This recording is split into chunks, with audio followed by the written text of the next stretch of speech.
Afternoon all. I'm Vicki, Head of HR for Kia Highways. And I think we're talking about people and productivity. A key aspect of people, their productivity, their well-being, and critically their safety is to create an environment where they can genuinely bring their whole selves to work.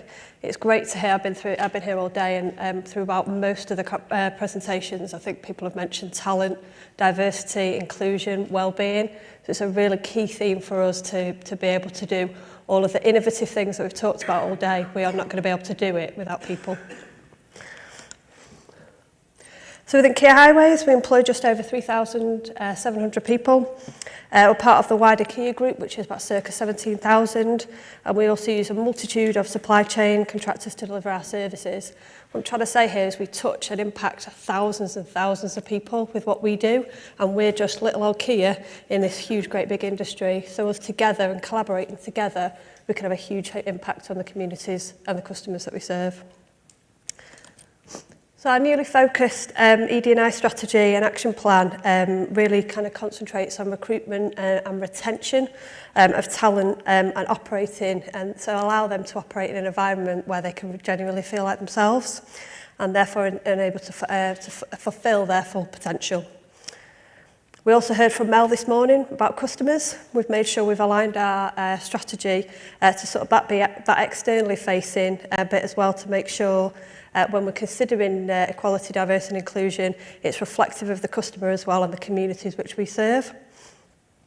Also in the last 12 months, so we've re-energised our ED&I strategy, and again that key element about bringing your whole self to work and also adding value. We were doing a lot within Kia that was kind of reactive, and we were doing it because it was the latest thing to do. We kind of scrapped all of that, and along with the leadership team, we've said any kind of initiative, unless we can genuinely see and measure or a value that what that's adding to our business and our industry, that's what we're focusing our action plan on. I also I was in a team meeting or a management meeting yesterday, and there was a healthy debate about a kind of operational issue and what the solution was going to be. And the managing director said, "Is it going to make the boat go faster?" And everyone kind of went, "Oh."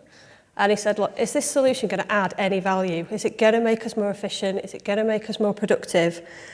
Or is it going to make us safer?" And I think, again, that's the key kind of focus at the moment for Kia Highways, and what we should be as an industry is all these things that we're doing in a structured way, are we going to make the boat go faster?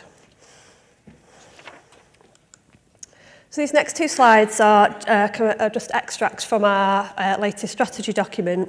And we wanted to include these because I think the other aspect was to genuinely raise the awareness within Kia and the wider industry to the genuine business case for doing more with regards to diversity and inclusion. It makes business sense. It's no longer the nice fluffy thing to do. It's critical for our business. So just some of the key stats on there. So organisations with top performing engagement and inclusion scores, 84% of those people are more motivated, and 81% say they're more productive. Those companies in the top 25% quartile of engagement had twice the net income compared to those in the bottom 25%. So engaging and inclusive organisations are 18% more productive, 35% less downtime, 56% more creative and innovative ideas, 50% less sick days, 87% less turnover, and 62% less accidents. And also organisations promoting well-being are 3.5 times more likely to be creative and innovative. So looking externally as well, we've heard a lot about the skill shortages and the future of our industry, and therefore this topic is critical to tackle that. 96% of the CIHT corporate partners anticipate skill shortages imminently. Diversity and inclusion gives us a greater opportunity to attract talent from a broader pool. It all sounds really simple. So here's a few things that Kia have been doing to sort of help tackle those issues. Our collaborative learning circle. So this was initiated and developed by Kia Highways. However, it's a collective forum of Kia, our clients, our supply chain and other industry partners, and provides a vehicle to help transform our industry's approach, improving safety, customer service and delivery. The CLC links Kia and the industry to an organisation called Onside. And for those of you who were at the CIHT lunch in December, you may have heard the chair of CLC talk, which is Baroness Newlove, and her involvement with the charity over the last number of years. She's got a really inspiring story. And Onside is a charity and an organisation that provides opportunities for young people. So here we've got a number, Amy touched on that as well. A lot of us in the industry are working on this attraction and retention of diversity. We are all trying to do the same thing, so there does need to be that collaboration as well, which we do have, working with our colleagues in the industry to make sure we are not all pinching from the same pool. So these are just some of the partners that we're working with. So we've got Onside there. We're recruiting apprentices now from Onside. And it's Apprenticeship Week, so those who know it's National Apprenticeship Week this week. And Aaron, who was our first apprentice via Onside, is featured this week as a case study. And actually, Aaron is from a disadvantaged background. He's not been employed before. He's only been with us about 4 or 5 months, and he's made a huge impact into the office. So much so that there's kind of some healthy internal competition as to which team he's now going to join. And my team's won, by the way. So he's now going to be in the learning development team in Manchester. But now it's great that that's generating that success, and that power of somebody new and different coming into that office is generating more requests for apprenticeships.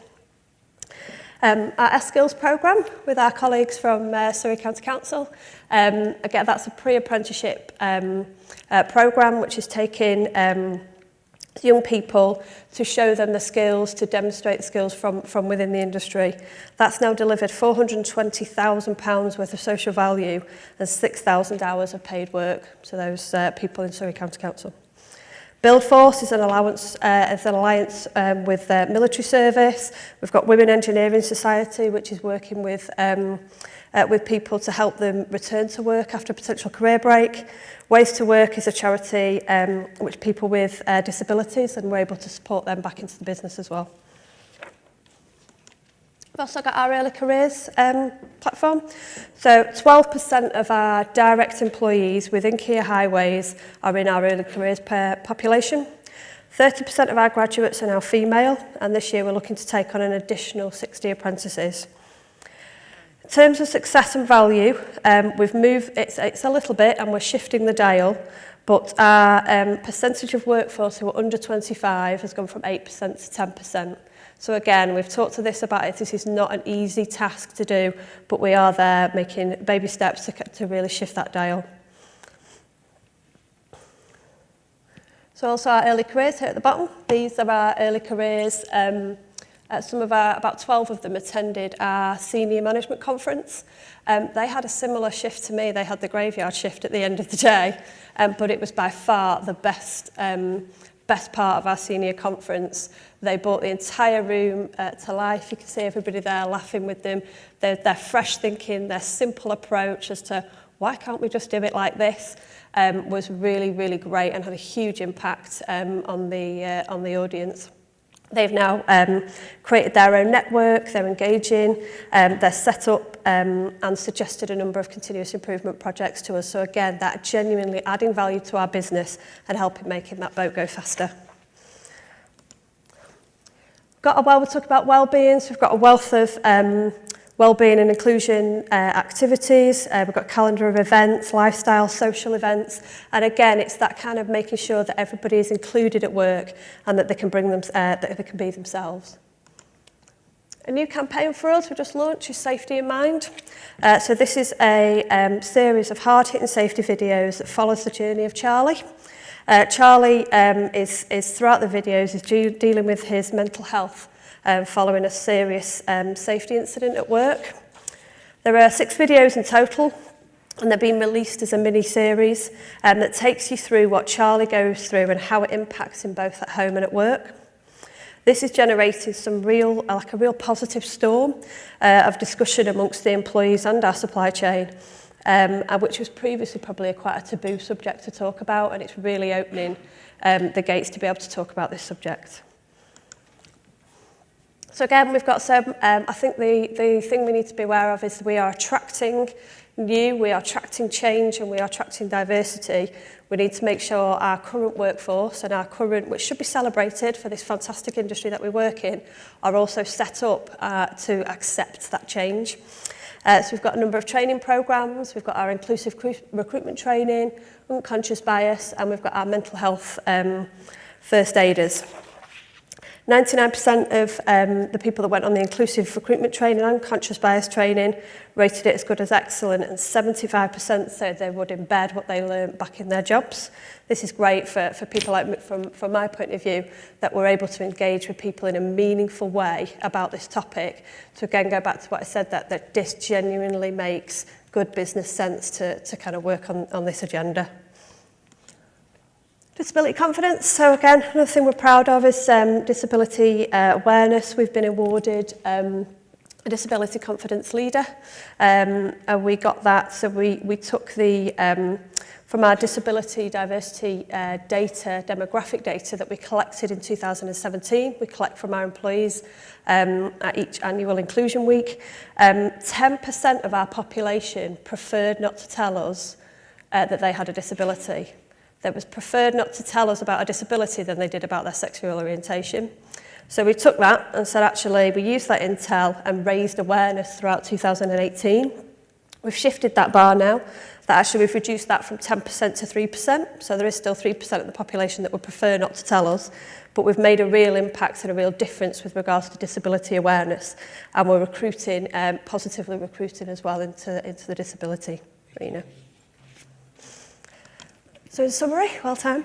AD&I, we've been on this journey for about 5 years. Brutal honesty, it started because the client told us to. However, 5 years later, we're making people a key asset within our business and actively promoting via the business leaders the genuine business case for an inclusive, engaged business, and starting to realise the real added benefit. We're going to make that boat go faster, and we're going to have people being safe, happy and healthy at work. Thank you.